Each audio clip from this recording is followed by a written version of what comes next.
रस्त्यावरून electric scooter चालक विरुद्ध दिशेने आला, पण शेजारी लष्कराची गाडी होती आणि त्याला पाहून रागातच लष्कराचा जवान खाली उतरला आणि पुढे जे झालं ते थक्क करणारं होतं.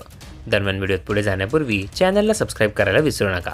या व्हिडिओत आपण पाहू शकतो की इलेक्ट्रिक स्कूटर चालवणारा एक व्यक्ती विरुद्ध दिशेने रस्त्यावरून जात होता.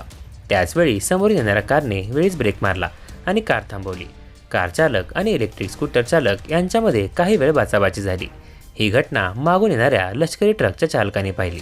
हे पाहून त्यांनी संताप व्यक्त केला. ट्रकमधून उतरून त्या स्कूटर चालकाला एक थप्पड लगावली. तेवढ्यातच एक महिला ट्रॅफिक पोलीस घटनास्थळी आली. ही घटना नेमकी कुठे घडली हे अद्याप समोर आले नाही. या घटनेचा व्हिडिओ सोशल मीडियावर तुफान व्हायरल होत आहे. ही घटना कारच्या डॅशकॅमने कैद केली. कार चालक योग्य दिशेने जात होता, परंतु दुचाकी विरुद्ध दिशेने होती. वेळीच सावध झाल्याने अपघात टळला, नाहीतर मोठा घात घडला असता. वाहतुकीचे नियम मोडल्याने दुचाकी स्वारावर दंड आकारण्यात आले आहे.